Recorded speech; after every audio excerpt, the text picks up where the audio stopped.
Everyone, कैसे हैं आप सब लोग। आज हम लोग स्टार्ट करने वाले हैं केमिस्ट्री का chapter number 4 chemical bonding. Okay, तो सबसे पहला टॉपिक हम लोग आ जाते हैं, that is the Kossel Lewis approach to chemical bonding. ठीक है, तो बेसिकली केमिकल बॉन्डिंग क्या होता है हमारे पास कि जब हम लोग टू एटम्स या फिर दो मॉलिक्यूल्स के बीच की बॉन्डिंग को हम लोग क्या नाम देते हैं, केमिकल बॉन्डिंग देते हैं। ठीक है, तो सबसे पहला जो अप्रोच आता है that is the Kossel Lewis approach to chemical bonding, जिसको प्रपोज करा था independently by Walter Kossel and Gilbert and Lewis ने 1960 में। इसके अंदर इन्होंने फॉर्मेशन ऑफ आयोनिक और कोवेलेंट बॉन्डिंग बताई थी with the achieving a stable electronic configuration. ठीक है, इसमें मेन पॉइंट्स क्या क्या थे कि जो एटम होते हैं वो स्टेबल होता है जब उसके आउटर मोस्ट शेल क्या हो, कम्प्लीटली फिल्ड हो। सेकेंड, इन्होंने बोला था कि नोबल गैसेस के पास कंप्लीट वैलेंस शेल होता है और वो क्या होते हैं, स्टेबल होते हैं। तीसरा पॉइंट कहा था कि जो अदर एटम्स होते हैं उनकी स्टेबिलिटी कैसी आती है, या तो वो लूज़ करे, या तो अपने इलेक्ट्रॉन्स को लूज़ करे, गेन करे, या फिर शेयर करे। ओके, इसके बाद नेक्स्ट कह रहा है कि हमारे पास यहाँ पे दो चीज़ें देखने को मिलती है। एक होता है आयोनिक, जिसको हम कोवेलेंट बॉन्डिंग कहते हैं, और इलेक्ट्रोवैलेंट बॉन्डिंग कहते हैं, सॉरी। उसके बाद नेक्स्ट आता है आपका कोवेलेंट बॉन्डिंग। ठीक है, आयोनिक या इलेक्ट्रोवैलेंट बॉन्ड कैसे बनता है, ये बनता है by the transfer of electrons. ठीक है, कि जब इलेक्ट्रॉन्स का हम लोग क्या करें, ट्रांसफ़र करें। इसका बहुत अच्छा एग्जाम्पल है NaCl वाला। ठीक है, वी नो दैट Na का एक लास्ट इलेक्ट्रॉन और Cl में एक इलेक्ट्रॉन क्या करता है, शिफ्ट करता है। तो this is known as the transfer of electron, और इसी को हम नाम क्या देते हैं, आयोनिक बॉन्डिंग। ओके, इसके बाद हमारे पास नेक्स्ट आता है कोवेलेंट बॉन्डिंग। तो कोवेलेंट बॉन्डिंग क्या होता है, that the sharing of electrons. ठीक है, वी नो दैट Cl के पास कितने होते हैं, 7 इलेक्ट्रॉन्स। इस Cl के पास भी 7 इलेक्ट्रॉन है, तो ये अपने दोनों इलेक्ट्रॉन्स को क्या करता है, बॉन्ड कर देता है, राइट। तो एक बॉन्ड में कितने इलेक्ट्रॉन्स होते हैं, 2 इलेक्ट्रॉन्स होते हैं। To be remember this thing कि एक बॉन्ड में कितने इलेक्ट्रॉन्स हैं, हमारे पास 2 इलेक्ट्रॉन है। ओके, इसके बाद हमारे पास नेक्स्ट आता है ऑक्टेट रूल, जो कि बेसिकली हमने छोटे क्लासेस में भी पढ़ा है। ऑक्टेट रूल क्या बताता है कि जितने भी एटम्स होते हैं इनके पास टोटल कितने इलेक्ट्रॉन होना चाहिए, 8 इलेक्ट्रॉन्स होने चाहिए वैलेंस शेल में, except hydrogen and helium, because इनके पास मैक्स टू मैक्स 2 ही इलेक्ट्रॉन होते हैं। जैसे हाइड्रोजन के पास 1 इलेक्ट्रॉन होता है और हीलियम के पास 2 इलेक्ट्रॉन्स होते हैं। क्लियर है। इसके बाद हमारे पास एग्जाम्पल हमने अभी देखा, अब देख सकते हैं Na पे क्या होता है, 281, राइट। 1 इलेक्ट्रॉन्स क्या करेगा, अपना डोनेट कर देता है। फिर Cl क्या करता है, एक इलेक्ट्रॉन को गेन कर लेता है, और फिर इसी तरीके से Na प्लस और Cl नेगेटिव फॉर्म करके NaCl बनाता है। क्लियर है। A few moments later. Okay, तो उसके बाद इसमें हमारे पास कुछ की आइडिया बता रखा है कि जो एटम लूज और गेन करता है या शेयर ऑफ इलेक्ट्रॉन की वजह से, वो इसलिए भी करता है because to attain the noble gas configuration. इसके बाद हम बात कर लेते हैं फॉर्मेशन ऑफ आयोनिक बॉन्डिंग। देख सकते हैं Na से Na प्लस बना, Cl से Cl नेगेटिव बना, और दोनों साथ में मिलकर क्या बनाता है, NaCl। इसके बाद हम एग्जाम्पल ऑफ सोडियम क्लोराइड का देखते हैं। सोडियम एटम क्या करता है, एक इलेक्ट्रॉन को लॉस करता है to form Na plus, and Cl जो क्लोरीन होता है वो एक इलेक्ट्रॉन को गेन करता है to form Cl negative ion, और दोनों अपोजिट चार्ज एक दूसरे को अट्रैक्ट करके कैसे अट्रैक्ट करता है, ड्यू टू इलेक्ट्रोस्टैटिक फोर्स। इसके बाद हम बात कर लेते हैं कोवेलेंट बॉन्डिंग की फॉर्मेशन कैसे होता है। देखो, एक ये Cl है, राइट, और एक Cl है, राइट। तो ये अपना एक इलेक्ट्रॉन इसको दे देता है, दोनों शेयर कर लेते हैं इलेक्ट्रॉन्स को, और ये क्या बनाता है, एक बॉन्ड बनाता है। ठीक है, एक बॉन्ड में कितने इलेक्ट्रॉन्स होते हैं, 2 इलेक्ट्रॉन्स होते हैं। ओके, नाउ नेक्स्ट मीथेन का देख लेते हैं हम लोग। मीथेन की बात करें तो कार्बन के पास कितने हैं हाइड्रोजन, यहाँ पे 4 हाइड्रोजन है, राइट। तो ये एक हमें पता है हाइड्रोजन के पास कितने होते हैं, एक ही इलेक्ट्रॉन होता है टू शेयर, राइट। तो ये एक इलेक्ट्रॉन इससे शेयर कर लेता है कार्बन से। ठीक है, और कार्बन के पास टोटल कितने इलेक्ट्रॉन्स होते हैं, 4 होते हैं ना आउटर मोस्ट। तो ये क्या करते हैं, ये 4 इस हाइड्रोजन के साथ ऐसे फॉर्म कर लेते हैं। क्लियर है, यहाँ तक हमें समझ में आ गया। नेक्स्ट हम बात करते हैं लुईस इलेक्ट्रॉन डॉट स्ट्रक्चर। तो लुईस इलेक्ट्रॉन डॉट स्ट्रक्चर यही शो करता है कि इसके वैलेंस इलेक्ट्रॉन में कितने, वैलेंस शेल में कितने इलेक्ट्रॉन है। जैसे वी नो दैट हाइड्रोजन के पास एक ही होता है तो एक इलेक्ट्रॉन से शो करा, सोडियम के पास भी एक होता है तो एक से शो करा, क्लोरीन के पास 7 होता है, एक डॉट कम है, 7 से जैसे शो करा। और ऑक्सीजन के पास कितना होता है, 6 होता है। क्लियर है। नेक्स्ट हम बात करते हैं एप्लीकेशन।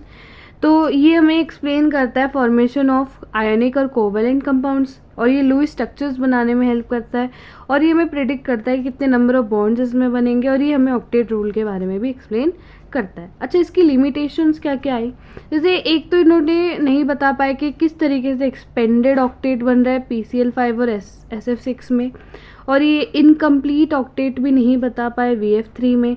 इन्होंने मॉलिकुलर शेप्स के बारे में नहीं बताया, जैसे हम आगे पढ़ेंगे टेट्राहेड्रल शेप्स, है ना, तो ये शेप भी हम इस तरह एक्सप्लेन नहीं हो पाया। दूसरी, ये बॉन्ड एनर्जीज और बॉन्ड लेंथ को नहीं एक्सप्लेन कर पाए। और लास्ट जो वेरी इंपॉर्टेंट है that is the magnetic property, इसको भी एक्सप्लेन नहीं कर पाए। इसके बाद हम लोग नेक्स्ट टॉपिक पे आ जाते हैं। ओके, सो नेक्स्ट टॉपिक है हमारा आयोनिक और इलेक्ट्रोवैलेंट बॉन्ड, राइट। तो हम समझ लेते हैं, आयोनिक को हम एक नाम और देते हैं इलेक्ट्रोवैलेंट बॉन्ड, राइट। तो एक टाइप की केमिकल बॉन्ड है जो कि कैसे बनता है, फॉर ट्रांसफर ऑफ वन और more valence electron from one atom to another. ठीक है। दूसरी चीज़, ये जो रिजल्ट है किसका है, रिजल्ट है electrostatic attraction between the two opposite charge ions. ठीक है। इसके की पॉइंट्स क्या क्या है, पहले चीज़ तो ये कैसे फॉर्म होती है, it formed by the transfer of electrons, और ये जो इलेक्ट्रोस्टैटिक फोर्स होता है ये दोनों को अपोजिटली होल्ड करके रखती है। ये कैसे फॉर्म होता है, it is generally between a metal and non metal. ठीक है। और ये आयोनिक कंपाउंड्स प्रोड्यूस करता है। इसकी फॉर्मेशन एक बार देख लेते हैं। कह रहे हैं कि जो मेटल है इसमें 1 2 3 वैलेंस इलेक्ट्रॉन है, तभी ये क्या अचीव करते हैं, नोबल गैस कॉन्फिगरेशन। मतलब जैसे Na की हम बात करें तो Na के पास एक इलेक्ट्रॉन होता है, राइट, मतलब वैलेंस शेल में एक इलेक्ट्रॉन होता है। और वी नो दैट Cl के पास कितने होते हैं, 7 होता है। तो ये एक इलेक्ट्रॉन इसको क्या कर देता है, शेयर कर देता है। तो जब ये इसे एक इलेक्ट्रॉन को शेयर करता है तो ये बनता है Na+, और ये बनता है Cl नेगेटिव, क्योंकि जो इलेक्ट्रॉन को गेन करता है वो नेगेटिव चार्ज बनता है। फिर फर्दर मोर ये कैसे बनता है हमारा NaCl। आई होप ये समझ में आ गया होगा। इसके बाद नेक्स्ट हम बात कर लेते हैं कि नॉन मेटल के पास अगर 5 6 7 या वैलेंस इलेक्ट्रॉन हो तो ये क्या करता है, गेन इलेक्ट्रॉन करता है और ये कंप्लीट द ऑक्टेट करता है। इसके बाद ये ट्रांसफ़र ऑफ इलेक्ट्रॉन करता है फ्रॉम पॉजिटिव एंड नेगेटिव। फिर इलेक्ट्रोस्टैटिक अट्रैक्शन इसमें शो करता है। ओके, इसमें एग्जांपल हमने अभी NaCl का ही एग्जांपल देखा था, राइट। तो Na के पास एक इलेक्ट्रॉन था, इसने इसको शेयर कर लिया। यहाँ पे हम इसकी फॉर्मेशन देख सकते हैं। Na से क्या बना, Na++ इलेक्ट्रॉन, राइट। Cl ने क्या करा, एक इलेक्ट्रॉन को गेन करा, Cl नेगेटिव बना। फिर ये Na+ और Cl नेगेटिव हमारा क्या बनाएगा, NaCl बनाएगा। क्लियर है। इसके बाद हम इसको लुईस डॉट स्ट्रक्चर के फॉर्म में भी शो कर सकते हैं, राइट। तो यहाँ पे Na का प्लस और यहाँ पे Cl का एक नेगेटिव, राइट। ये इसने इसको क्या करा, गेन करवाया, राइट। तो ये हमारे पास Na+ और Cl नेगेटिव फॉर्म हो गया। ठीक है। इसके बाद मोर एग्जांपल्स हम यहाँ पे देख सकते हैं, जैसे मैग्नीशियम क्लोराइड का। ठीक है। यहाँ पे Mg क्या बनता है, Mg2+ और 2 इलेक्ट्रॉन निकलेगा। क्यों निकलता है, बेसिकली क्योंकि हमें पता है इट इज़ न्यूट्रल बनाता है एटम, राइट। तो 2+ और 2 नेगेटिव, राइट। फिर Cl क्या करता है, इस 2 इलेक्ट्रॉन को गेन कर लेता है, तो 2Cl नेगेटिव। फिर हम इसको साथ में ही लिखते हैं, that is Mg2+ + 2Cl negative. ये हमारा क्या फॉर्म करता है, MgCl2। इसी तरीके से हम कैल्शियम ऑक्साइड का भी एग्जाम्पल देख सकते हैं। कैल्शियम से यहाँ पे कैल्शियम Ca2+ और 2 इलेक्ट्रॉन रिलीज हुआ। ऑक्सीजन ने क्या करा, ये 2 इलेक्ट्रॉन को गेन करा, तो O नेगेटिव बन गया। फिर दोनों ने एक साथ ये फॉर्मेशन करके CaO बनाते हैं। ओके, इसके बाद हम बात कर लेते हैं प्रॉपर्टीज़ ऑफ आयोनिक कंपाउंड्स की। दूसरी चीज़, पहली चीज़ तो ये कि हार्ड होते हैं, ब्रिटल होता है, क्रिस्टलाइन सॉलिड्स होता है, इनकी हाई मेल्टिंग बॉइलिंग पॉइंट्स होते हैं, ये पानी में डिजोल्वेबल होता है। ठीक है। और जितने भी ऑर्गेनिक सॉल्वेंट्स होते हैं, राइट, जैसे अल्कोहल हो गया, ठीक है, जितने भी ऑर्गेनिक मतलब it is related to carbon, alcohol हो गया हमारे पास, कार्बोक्सिलिक एसिड्स हो गए, इन सब में क्या होता है, इनसॉल्युबल होते हैं। They conduct electricity in molten state. ये मोल्टन स्टेट में इलेक्ट्रिसिटी कंडक्ट करते हैं। और ये हमेशा किसके बीच में बनता है, मेटल्स और नॉन मेटल्स के बीच में बनता है। तो इन्हें नटशेल हमने क्या देखा कि जो आयोनिक या इलेक्ट्रोवैलेंट बॉन्ड होता है वो कैसे बनता है कि जब कंप्लीट ट्रांसफ़र हो इलेक्ट्रॉन्स का मेटल एटम से नॉन मेटल एटम में, और उससे क्या होता है इलेक्ट्रोस्टैटिक अट्रैक्शन देखने को मिलता है। चलिए हम चलते हैं नेक्स्ट टॉपिक पे। ¿Nos vamos?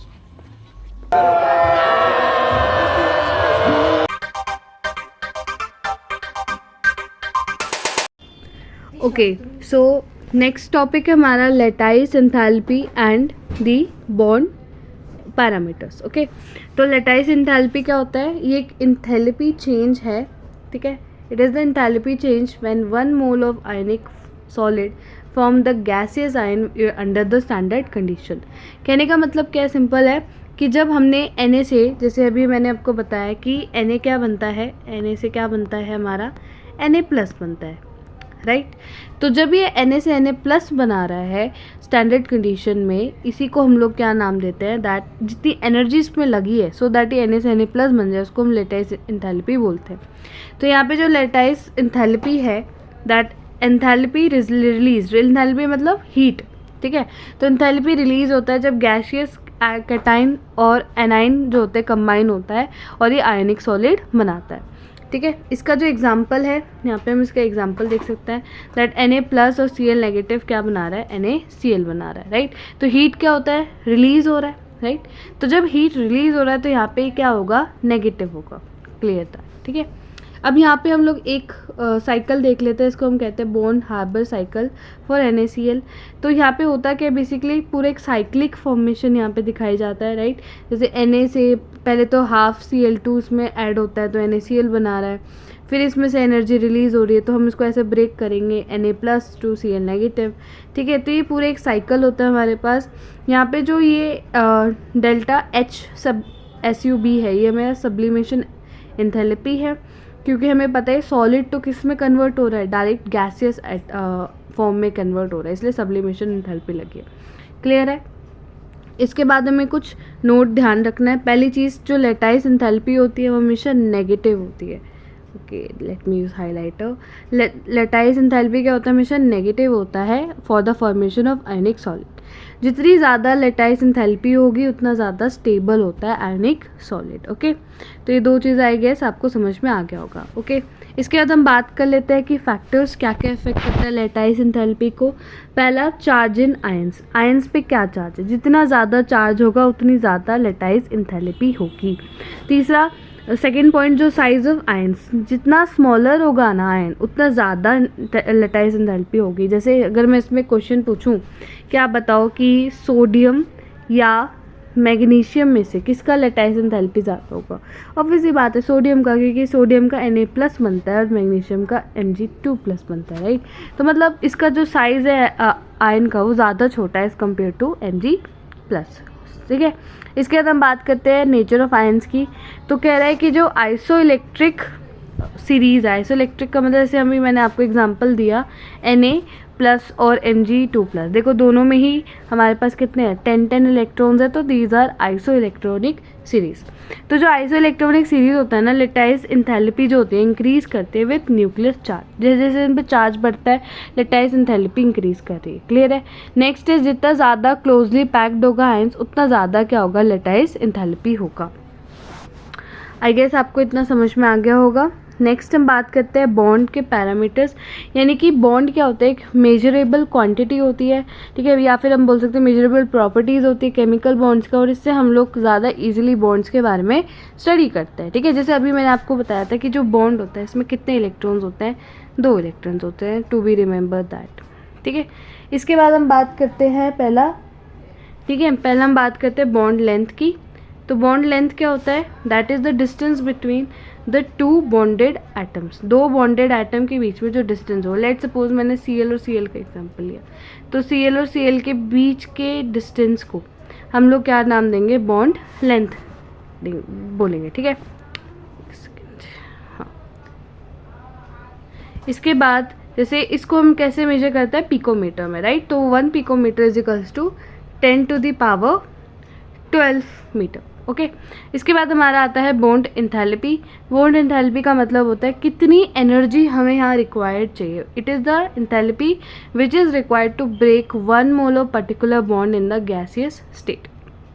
ठीक है, तो यहाँ पे जैसे फॉर एग्जांपल मैंने आपको NaCl का ही एग्जांपल ले लिया क्योंकि अभी तक हम NaCl का ही देख रहे हैं। तो NaCl है हमारे पास, तो NaCl किस फॉर्म में, गैसेस फॉर्म में। तो अगर मुझे इसको ब्रेक करना होगा तो मुझे इसको सर्टन क्या देनी पड़ेगी, एनर्जी देनी पड़ेगी। तो इसी एनर्जी को हम नाम क्या देते हैं, बॉन्ड डिसोसिएशन एंथैल्पी। ठीक है, तो ये किस में ब्रेक हो जाएगा, Na+ में, और किस में ब्रेक हो जाएगा, Cl- में।